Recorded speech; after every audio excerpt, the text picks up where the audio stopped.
میں نے آج کے درس میں جو آیات مبارک تلاوت کی ہے اس میں سیدنا امیر المؤمنین عمر بن الخطاب رضی اللہ تعالی عنہ کی فضیلت کا بیان ہے۔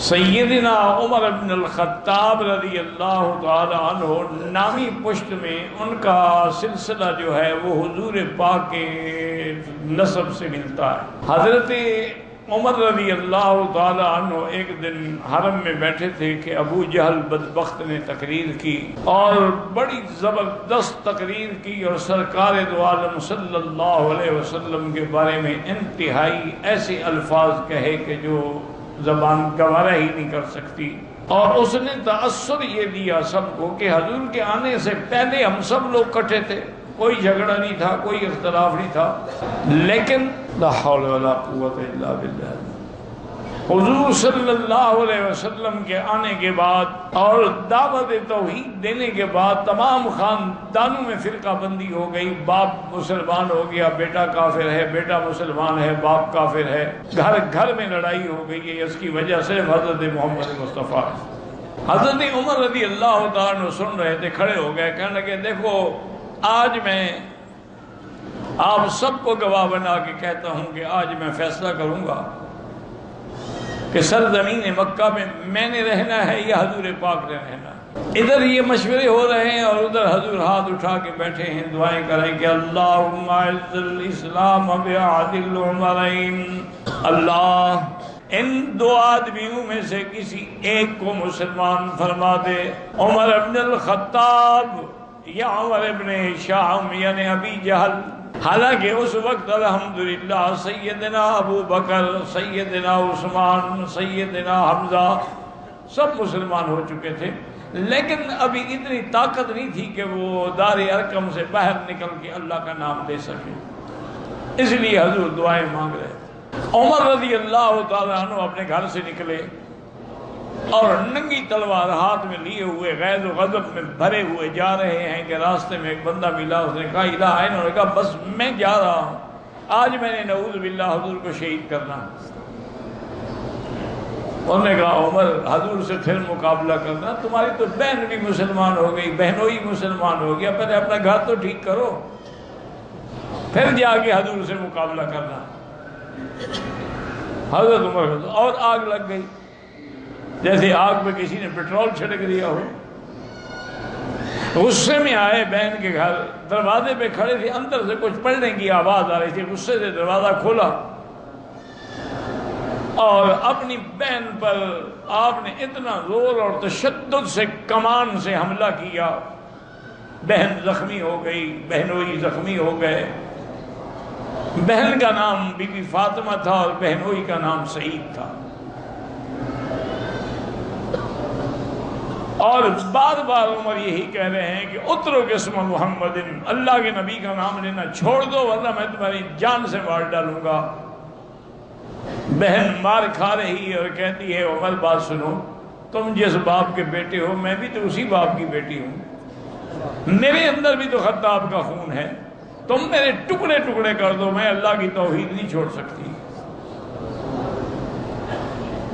میں اللہ کے دین پہ قائم ہوں اور قائم رہوں گی، جو کچھ تم کر سکتے ہو کر لو۔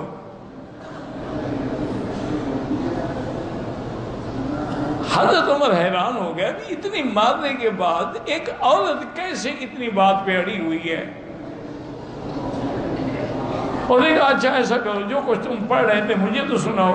وہ کاغذ مجھے دو اوراق، انہیں چھپا دیے تھے کیونکہ اس وقت آیات و صورتیں مختلف کاغذوں پہ لکھی ہوتی تھی، کوئی لکڑی پہ لکھی ہوتی تھی، کوئی کھال پہ لکھی ہوتی تھی۔ تو بی بی نے کہا کہ عمر یہ میں نہیں دے سکتی آپ کے ہاتھ میں، اور نہ تم پڑھ سکتے ہو، یہ اللہ کا کلام ہے، اللہ کا قرآن ہے، اور اللہ کے قرآن کو کوئی پلید آدمی ہاتھ نہیں لگا سکتا، تم پہلے غسل کرو پھر میں دوں گی تمہیں۔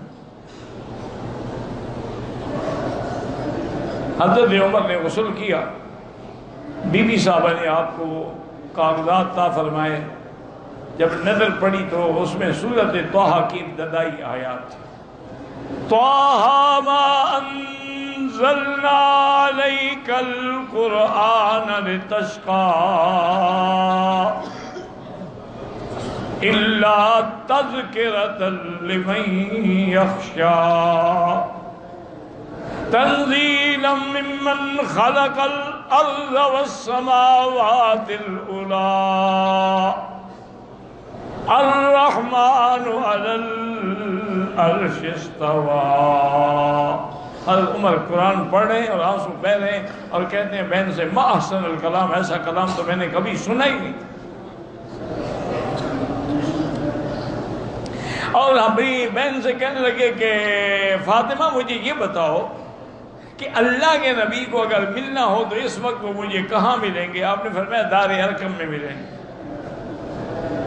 حضرت عمر اٹھے، سیدھا دار ارقم پہنچے، دروازہ کھٹکھٹایا، ایک صحابی نے نظر ڈالی، اس نے جا کے خبر دی کہ یا رسول اللہ عمر دروازے پہ کھڑے ہیں، لیکن وہ تو تلوار ہاتھ میں لیے ہوئے ہیں اور کمان لگائی ہوئی ہے، نیزہ ہاتھ میں پکڑا ہوا ہے، مسلح ہے۔ حضرت حمزہ کھڑے ہوئے، فرمایا کھول دو دروازہ، آنے دو عمر کو۔ اگر عمر کسی صحیح نیت سے آیا ہے تو ٹھیک ہے، ورنہ کو مکے میں صرف عمر تو بہادر پیدا نہیں ہوا۔ دروازہ کھولا، حضور کے چہرے پہ نظر پڑی اور عمر کی آنکھیں جھک گئی۔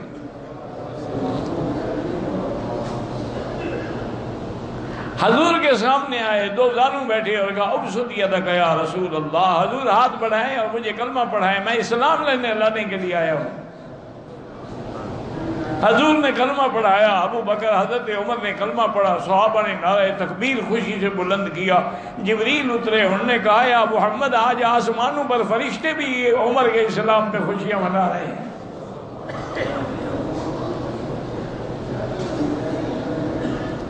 نماز کا جب وقت آیا، تیاری کرنے لگے تو حضرت عمر کھڑے ہو گئے، انہوں نے کہا کہ یا رسول اللہ الاسرا علی الحق وہم علی الباطل، کیا یہ بات درست نہیں کہ ہم حق پہ ہیں اور کافر جھوٹے ہیں؟ انہوں نے کہا بالکل۔ انہوں نے کہا پھر یہ کیا بات ہے کہ یعبد اللات والعزیٰ فی الکعبہ، لات و عزیٰ کی عبادت کعبے میں کی جائے اور ہم چھپ کے یہاں نمازیں پڑھیں، آپ چلیں ہمارے ساتھ۔ حضرت حمزہ نے ایک طرف سے اور حضرت عمر نے دوسری طرف سے حضور کے ساتھ چلے، تلواریں ہاتھ میں پکڑی، اور حضرت عمر نے دار ارقم سے نکل کے اعلان کیا کہ یا معاشر قریش، اے قریشیو، جس نے اپنے بچوں کو یتیم کرانا ہو آئے عمر کی تلوار کا مقابلہ کرے۔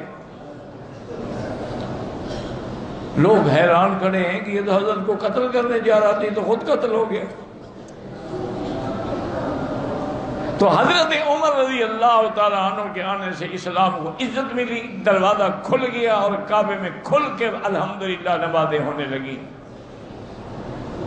اسی کو علامہ اقبال نے کہا تھا کہ اگرچہ بت ہیں جماعت کی آستینوں میں، مجھے ہے حکم اذان لا الہ الا اللہ۔ حضرت عمر رضی اللہ عنہ، اس لیے علماء کہتے ہیں کہ سب طالب، سب آنے والے جو ہیں وہ مرید مصطفیٰ ہیں، ایک عمر ہے جو مراد مصطفیٰ ہے۔ تمام آنے والے طالب مصطفیٰ ہیں، ایک عمر ہے جو مطلوب مصطفیٰ ہے، جس کو اللہ کے نبی نے اللہ سے مانگا ہے۔ اور حضرت عمر جو تھے وہ ملہم بھی تھے، محدث بھی تھے،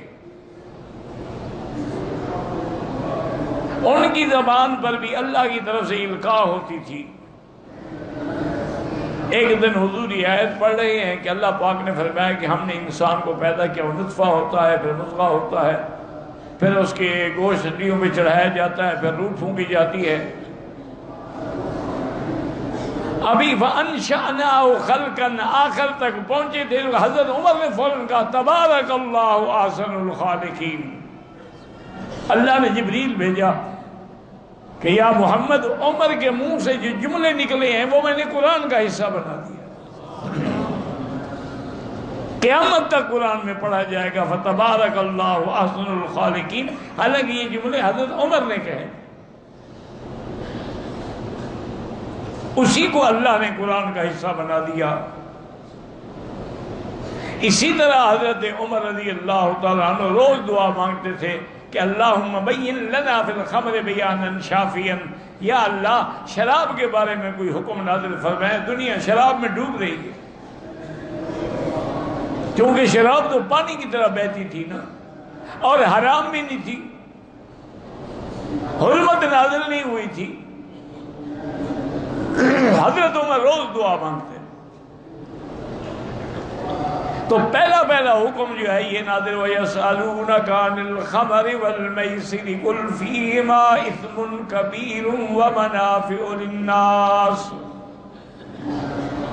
واسمہما اکبر من نفعہما۔ میرے مدنی آپ سے لوگ شراب اور جوئے کا پوچھتے ہیں، اس میں کوئی فائدہ ہے لیکن گناہ فائدے سے زیادہ ہے۔ اس آیت کے بعد کچھ لوگوں نے شراب چھوڑ دیا کہ بھئی جب گناہ ہے تو کیا ضرورت ہے ہمیں گناہ میں پڑھنے کی۔ حضرت عمر نے پھر دعا کی کہ اللہم بین لنا بیانا شافیا، کہ یا اللہ واضح حکم نازل فرمائیں۔ اب دوسری آیت اتری کہ لا تقربوا الصلاة وانتم سکارى حتی تعلموا ما یقولون۔